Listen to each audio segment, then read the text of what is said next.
Looks like he's coming our way. Hopefully we can scare him away.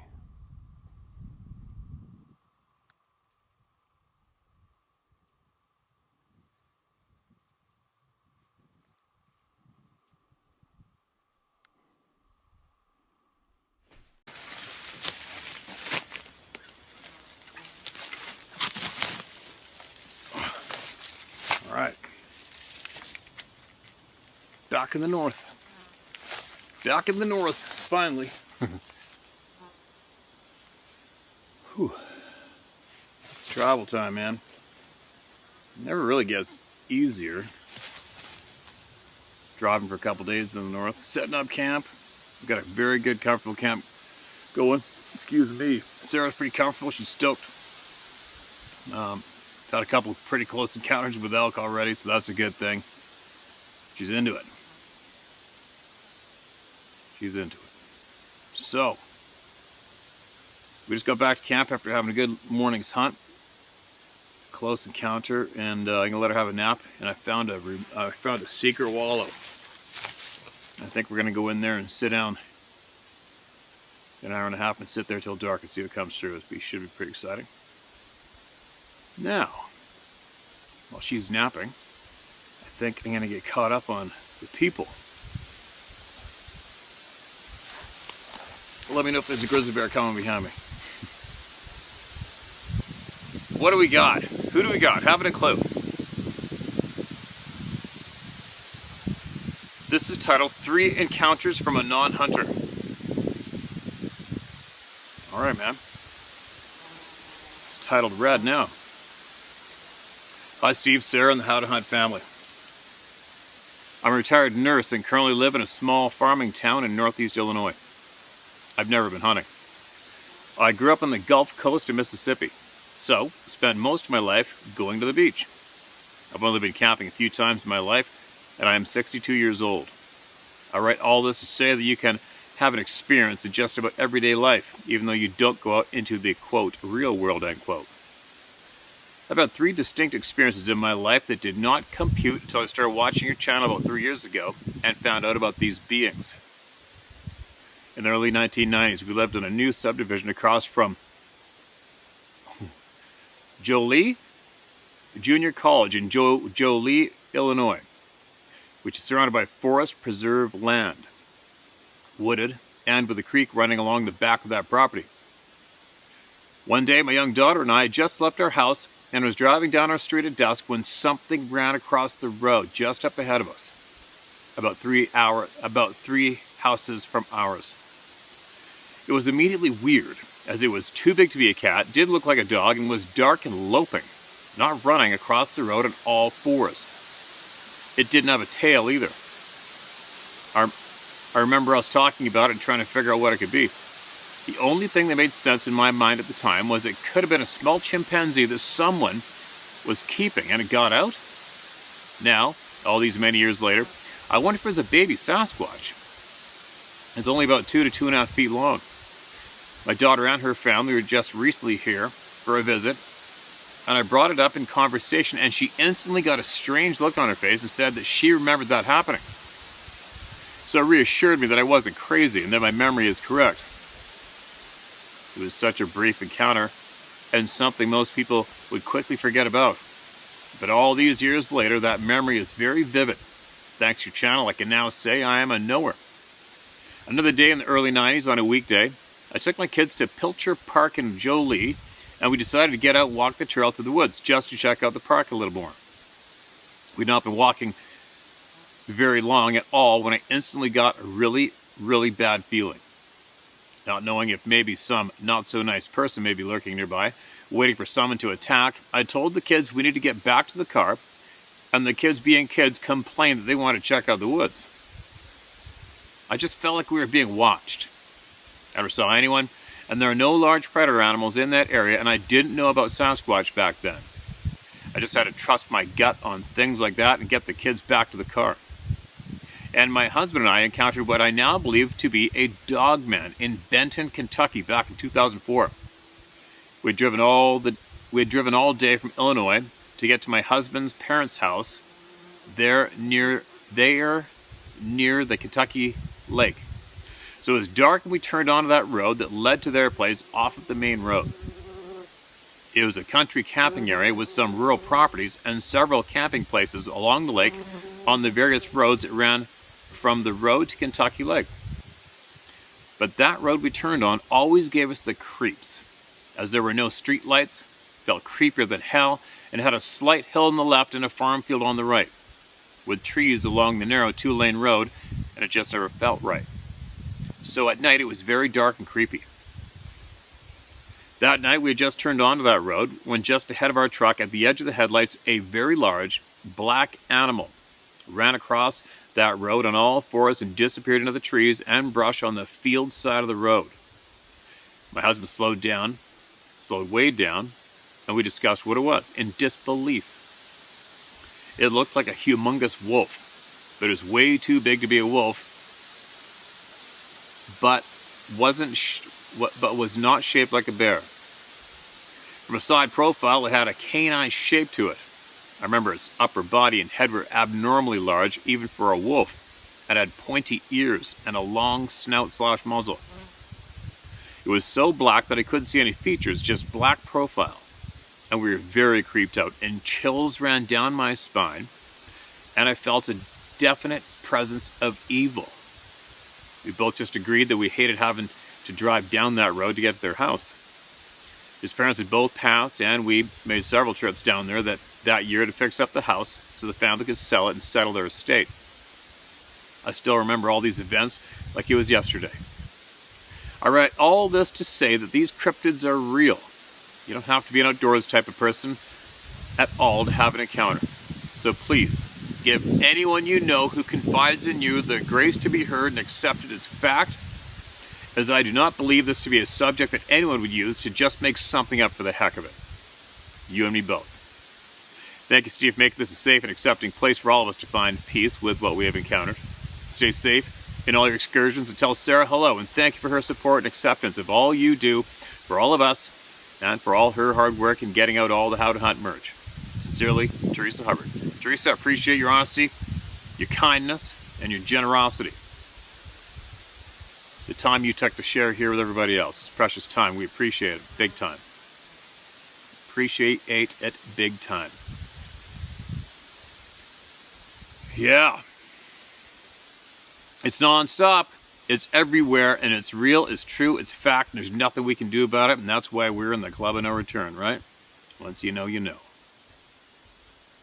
It's a big club. We drove 2 days on that note. I got to remember to mention before I forget.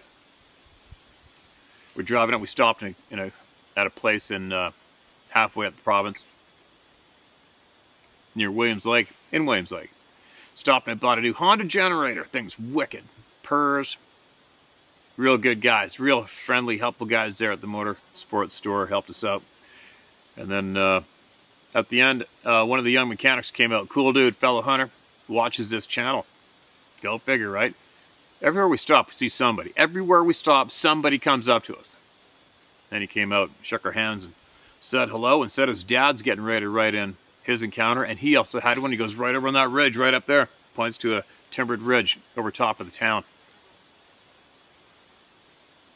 Looking forward to that too, man. I'm sure you're probably sitting here watching this, maybe. But it's so common. It's so common, it's ridiculous. Anyway, I'm going to bite my lip before I start babbling. Definitely lacking in sleep right now. But there you go. Next. Excuse me. South Florida, 1978. Hi, Steve. Let me start up by saying that I watch your show at least 3 to 4 times a week. And love what you're doing by giving people a safe place to share their stories. Right on. Appreciate the kind words. Well, here's my story, Steve. My name is John, and around 1978 in Broward, B-R-O-W-A-R-D, County, Florida. Excuse me, just ate a whole pile of pancakes, all right? That I cooked. I'm the pancake czar. Sorry. Well, here's my story, Steve. My name is John, and around 1978 in Broward County, Florida. sometime in August, just before the school year started. Me and about 3 other friends were playing kickball on our street in a small suburban town, about 10 miles east of the Florida Everglades. During the kickball game, one of my friends kicked the ball in between 2 houses. So one of my friends went to retrieve the kickball, and when he came back out to the street without the ball, we noticed he had a look of fear/dread on his face and mumbling something. Then he told us that he saw a crazy man standing in a big mango tree in the back of one of our neighbors' houses.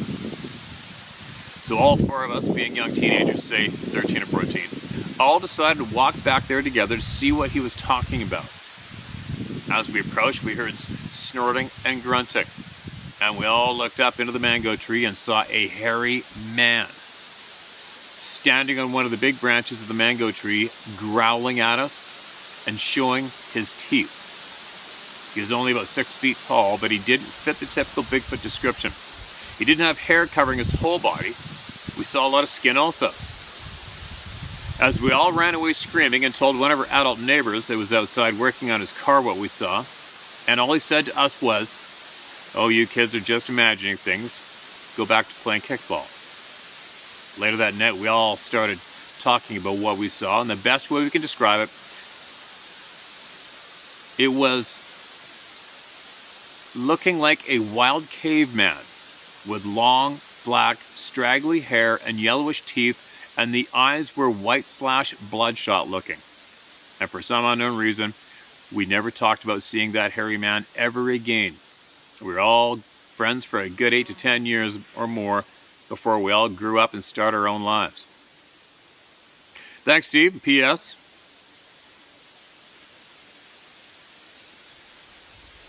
Oh, all right. Just for me, it's an innocent note asking me to give him a heads up that I read his email. Shit. Sorry, I can't. It's been read.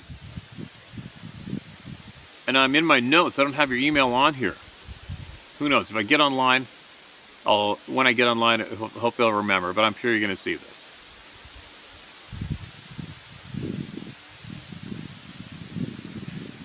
Wonder if anybody else around that area has seen something similar to what those kids saw back then.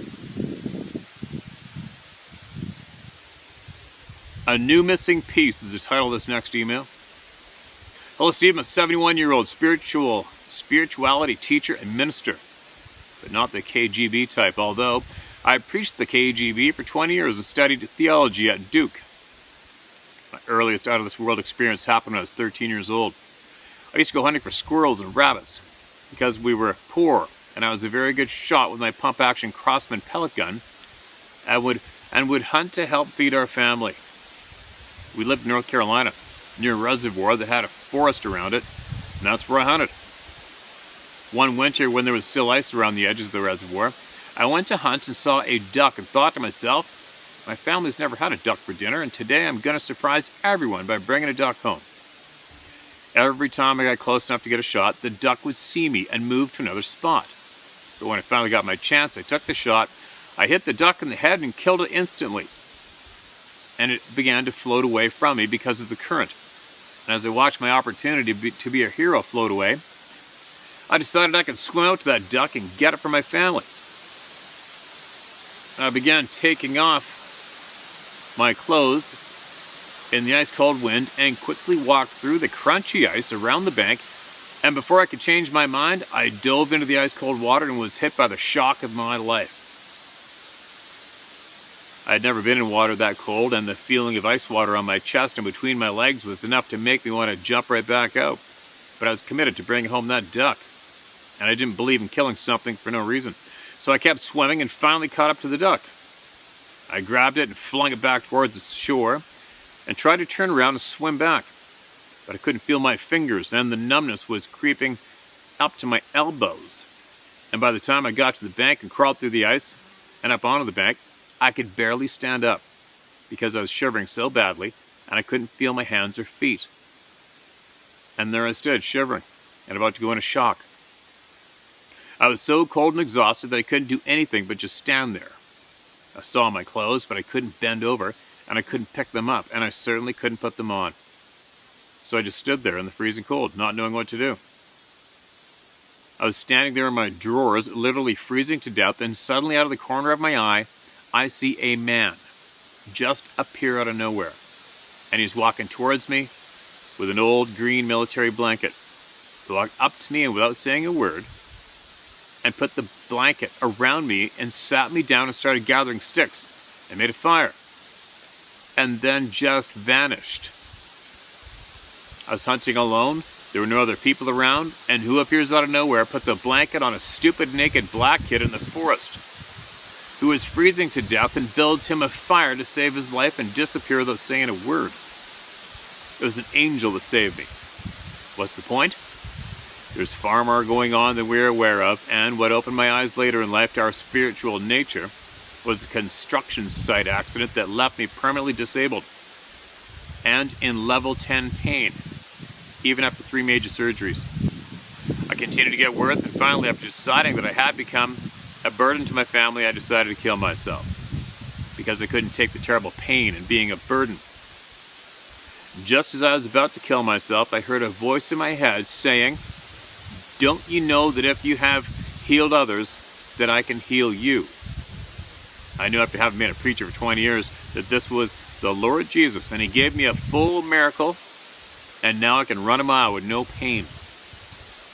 After the miracle, the Lord asked me if I would be willing to serve and help teach people that God's really real. That God is not a fat old man sitting on a throne with a crown on his head, watching people bow down to him constantly.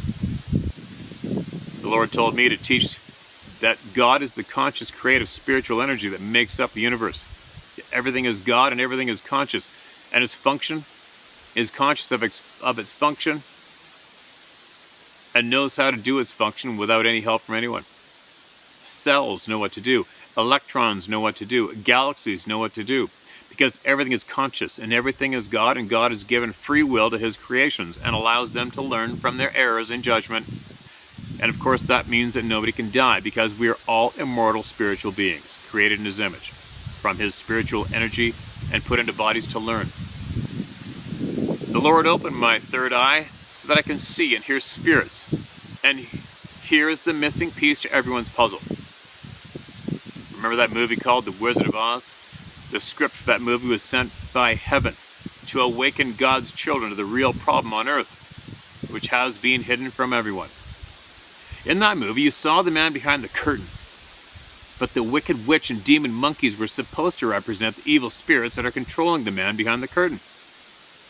Big oil, the bankers and shadow governments and all the rest of the men behind the curtains don't even realize that they are being controlled by an evil, invisible, negative spirits like the fallen angels that have taken over this and other planets. And since these negative entities have been cut off from God's holy spiritual power, they have decided to live on the negative energy that they create in God's children. They do this by using sophisticated mind and thought control techniques that they have mastered over millions of years as they go from planet to planet, causing anger, fear, resentment, hatred, turning neighborhood against neighborhood, religion against religion, and country against country, destroying civilization after civilization, and even destroying planets. They control the education system and start at an early age conditioning us that seeing is believing, so that we will believe that if we don't see anything, then there's nothing there. And they infiltrate religion and make spirituality a witch hunt. And not long ago, anyone who had spiritual abilities were being burned at the stake. They manipulated the church to teach against spirituality to stop us from realizing that we are spirits. Because if they can keep us ignorant of our spiritual nature, then they can keep us in the dark, and our spiritual sight will not develop. And they can continue to live in the negative energy that is created from our fighting and hatred. Steve, when the Lord Jesus gave me the miracle and opened my third eye so that I could see them, hear them, I was shocked and in disbelief. And I said, this cannot be possible. But once I realized that I could see them, they began attacking me to keep me from spreading the word. But I promised the Lord Jesus when he gave me the miracle that I would spend the rest of my life trying to awaken my brothers and sisters to the real problem. And this is why our planet is circling the drain.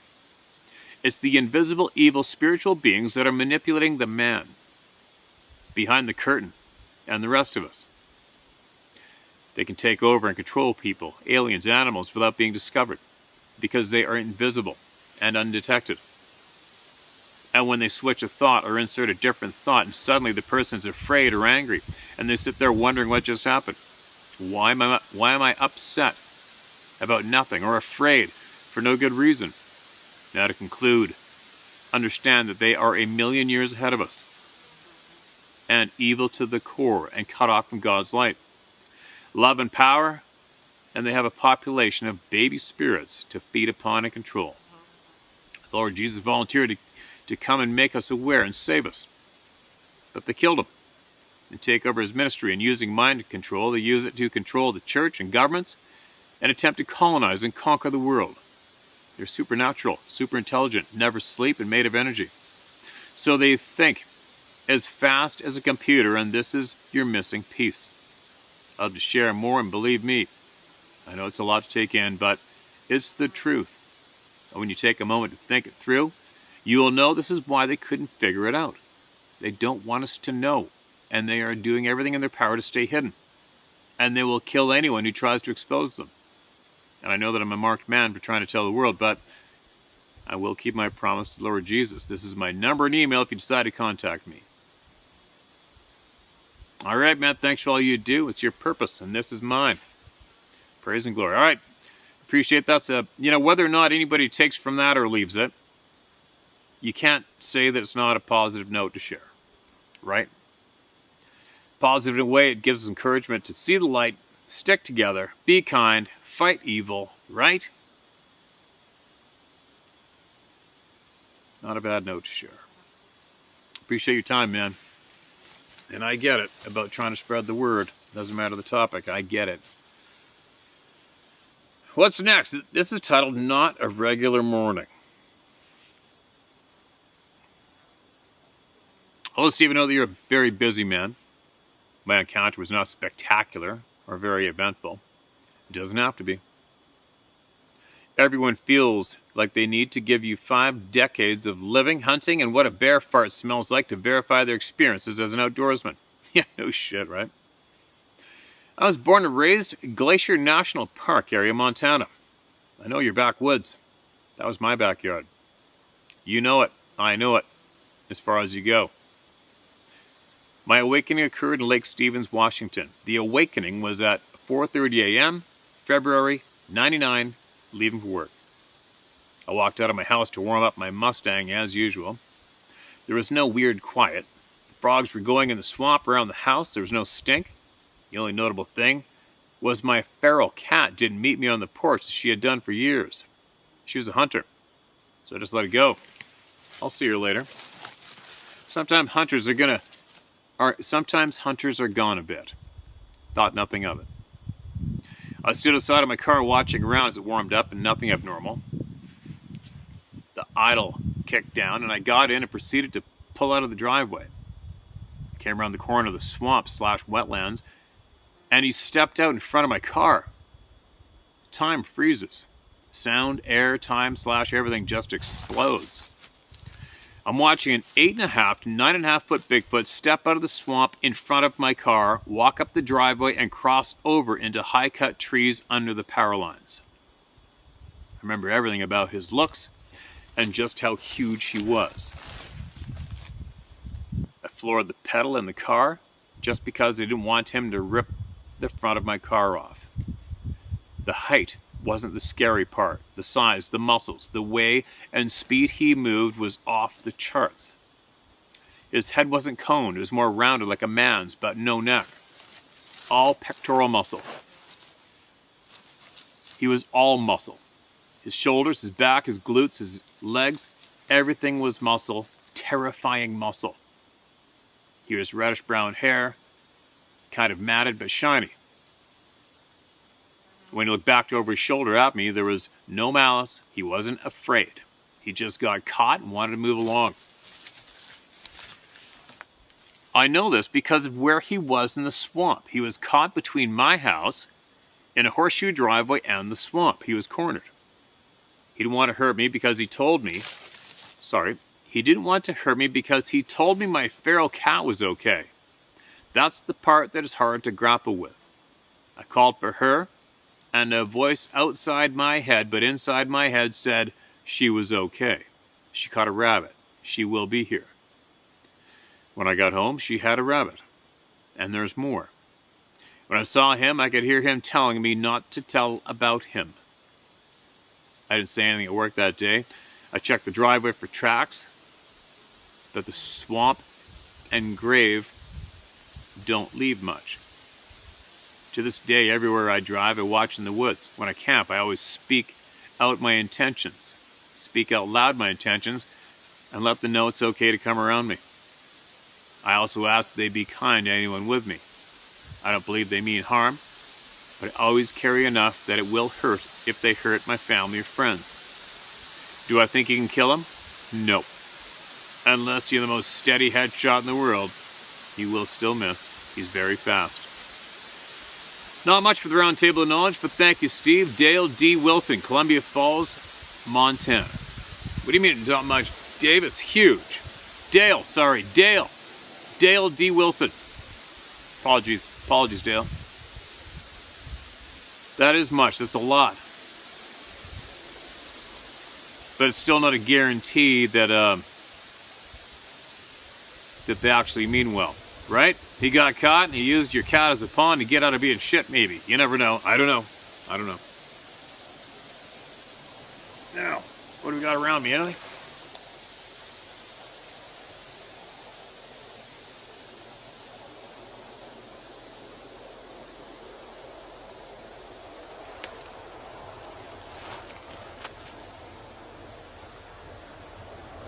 Vehicle ripping down the rural road.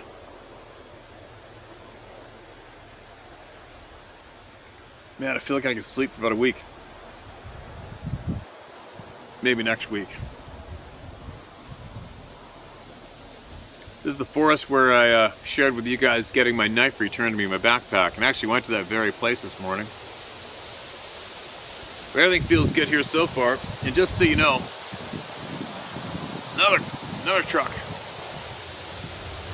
I don't know, probably about 200 yards from the gravel road up there. It's kind of windy. I hope the audio is not too bad here. But when we first got here, got all the camp set up before I went to bed, I said it out loud. Sarah stood there and listened to me and said, just leave us alone. We're not here to harm anyone or prove anyone's existence or seek you out. I just want to be left alone. We're here to hunt and get our meat for the freezer. That's it. So far, so good. But that's what I do. Laugh all you want. I don't give a shit. That's what I do. So good so far. Nordegg encounter ruined my retirement. That's not a good title. Hi Steve, I found your channel last spring while I was trying to gather information about what I experienced. Between you and David P, I think I found the right place. I'm originally from Calgary, Alberta. I grew up in the mountains. Hunting, dirt biking, camping, and hiking were my favorite things to do. Thousands of hours were spent in Kananaskis and Waparius. There wasn't an animal in those mountains that my father didn't teach me about, and that we didn't come across. It truly was my happy place. Being half Mohawk, I've been raised with the knowledge that Sasquatches are as real as any other creature in God's green earth, and was also taught from a very young age about certain precautions that must be taken while out in the forest, while I'm in the forest, especially for females. Our elders taught us that these beings take women to mate with and children to raise as their own. There was a time not long ago when our tribe would host powwows, and it was necessary to place multiple previously harvested animals as offerings to these Sasquatches on the outside perimeter of our land to keep our women and the women of visiting tribes safe while they were there. My dream has always been to retire out in the mountains, and 2 years ago, my husband and myself bought our own piece of paradise just outside of Nordegg, Alberta. It's beautiful there. We lived in our land, in our RV, while we were building what was supposed to be our reward of a lifetime of hard work and a place we could grow old and be happy. It is now I place. I can't even think about without crying. I think he probably meant it's now a place I can't even think about without crying. The fear and trauma are so great that I don't feel safe anymore. Small things at first, small rocks being thrown, strong smells of sulfur and wet dog when the wind would shift, missing tools and hearing wood knocks. I had a feeling what it might be, but my husband wasn't having any of that. Not being from the same background, he didn't believe in any of my people's, quote, fairy tales, end quote. We finally moved into our cabin and things were amazing. Everything we had envisioned it would be for the first 2 months. September came, and on 2 separate occasions, something slapped the cabin with such force we thought a tree had fallen on our house. My normally fearless dog would refuse to leave the driveway and would whine most of the night. But the encounter I had, I can't even put the absolute terror I felt and still feel into words. I was walking down a well-worn trail to town, which is a quick 20-minute walk, there and back. It was the beginning of October. I followed the little stream that would take me to the paved road and led into town, when I heard a whistle. It sounded like a whistle that my granddad used to do when he called his horses. My head snapped up, and standing about 20 feet on the other side of the stream stood a tall, quote, woman, end quote. She was naked, standing about 6 feet tall. I know it was female by not only her very sagging breasts, but her feminine features. She had her knees bent and was swaying back and forth. Her hair was long and it was greasy copper color and went past her shoulders. Her complexion was a dark brown, and she had a large pink scar going from her cheek over the bridge of her nose. She didn't have hair on her face, but the rest of her was covered in 3 to 4 inches of hair. On some parts of her body, the hair was thin, like the inside of her arms and legs. Her mouth was a long, straight line. I did not see her teeth. I was frozen in place. My heart was beating out of my chest.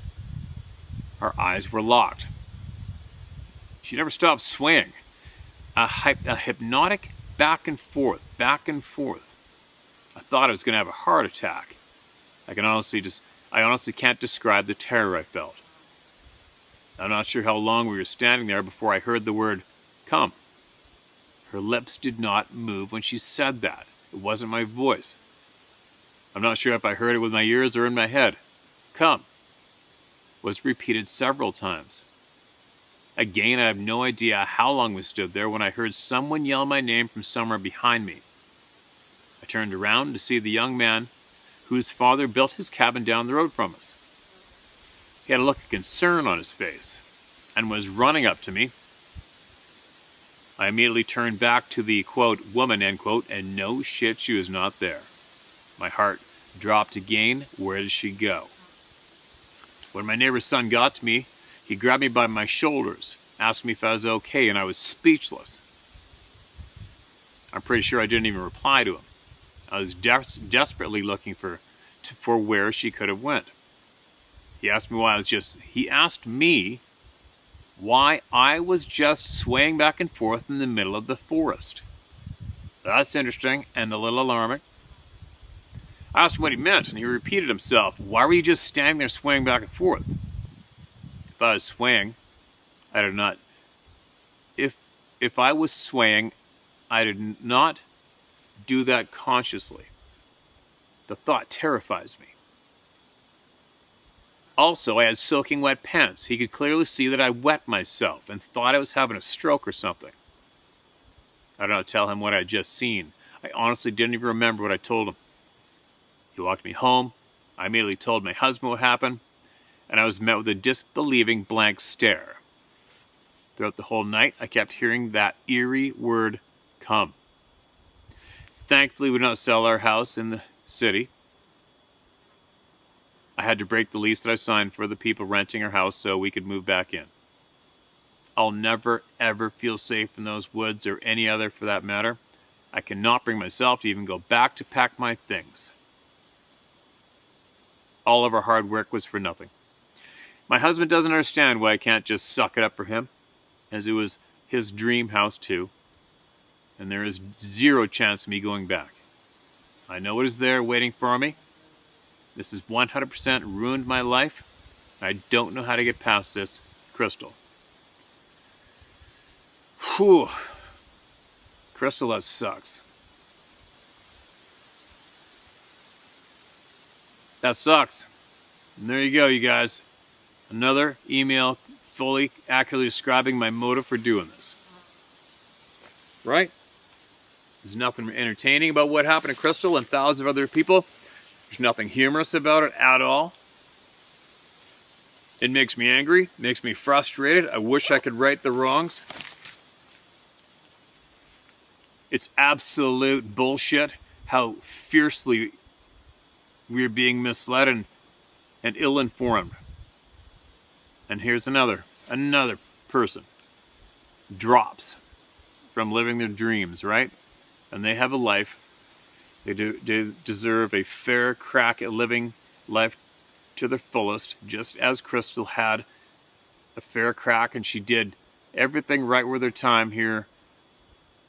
Her and her husband did everything right with their time, right? They pursued their dreams, made it happen, and then it all came down to a crashing end because of not being informed of the truth. Another casualty of the selfish, disgusting sons of bitches who have managed to get in control of what we are able and not able to find out what is truth or not. Doesn't that suck ass? Anyway, it makes me growl. I don't know why. Those ones, the emails where there's absolutely blatantly stolen life from good, honest people, those are the ones that just make me want to, it just makes me very angry. So what do we do about it? We keep doing what we're doing. We don't stop, and we share everybody's experience word for word. We don't give anybody authority over us, ever. Nobody's an expert. And we keep speaking the truth loud and clear here, or wherever you do it. But you keep speaking the truth loud and clear no matter what. No matter how crazy you think it may sound. We keep this ball rolling. Bastards. I don't know how to, I don't know how I can help you get past it, Crystal. I wish you didn't leave. I think possibly if you just had more education, if you learned more. Learn more. Fill yourself up with truth. And then maybe you could possibly deal better than having the reaction you've had, which is annihilating everything. And it's not your fault. It's not your fault. Probably, who knows how many tens of thousands of people have had the same thing happen, the same reaction, right? That's for you, Crystal, just so you know. It's not your fault. Nobody thinks it's your fault. We know it's not your fault. We know you saw what you saw. And it's frustrating, but that's why we're here. Hopefully you can turn it around. If I was nearby, I'd go there with you and show you how I do it. I am right back behind me is where I heard sounds last year that scared the living shit out of me. I'm back. I'm back. I'm here. That story, I know one of the original stories I heard was when I was on the hunting forum in British Columbia here, and somebody brought up this topic, and everybody started going at it. And then a guy sent me a private message to let me know what happened in his dream home, retirement home, the log cabin in the mountains, south central BC, the whole typical dream, only they did it. They made their dream home happen, a rural ranch, log home in the timber. There's the screams. And then he went to the back part of his property one day and saw 18 and 20 inch long footprints striding through his back 40 cattle field. And he saw as well where something had stood in front of a huge cedar tree and pulled off 2-inch strips from 14 feet up. And you could see where the strips, the ends of the cedar strips, were dragging in the snow beside the prints that went back off the timber. And then another time, he heard screaming back there. He drove back there. Saw screaming coming out of the woods, getting louder and louder. His cattle went bolting from there towards the house. And this huge, hairy, man-like being burst out of the timbers, roar screaming, and stomped across his back cattle pasture going that way when home was that way and his wife was supposed to be driving down any second to meet him. I remember him saying how concerned he was for his wife. That thing was going towards her and worried she was going to bump into it. But anyway, they sold the place. Lifelong dream. smashed in 50 strides. Isn't that frickin' horrible bullshit? Anyway, I better shut up. I'm behind in sleep and probably more susceptible to pulling a snap sandwich than the liars, the dirtbags. Anyway, I'm gonna go get cleaned up a little bit, put on my evening gear, see if Miss Sarah is ready to go out and sit over top of this secluded wallow, which has about 10 different major game trails coming into it in deep dark timbers. Beautiful spot. And we're going to sit there with the beater camera and see what might come down in front of us and see if we might get a great big bull up. Get that meat in our freezer. And then I think maybe we'll do the same routine tomorrow. Get up, do the morning hunt, snoop around a bit, come back here, eat some food. She can have a nap. I'll share some more emails and important voices with you guys. And then keep this ball rolling. And hopefully we sleep all night as we are here every night. And maybe my axe will show up. Wouldn't that be something? Anyway, share my story at howtohunt.com. The links are below the video. I don't know why. I don't think the links that I put in the description show up as blue click on links. I don't even know how to do that. I don't think they do. But anyway, all the links you may be curious about are in the description below. And if you can, and you finally got the guts to do it, we're patient, we'll wait as long as it takes. Share my story at howtohunt.com.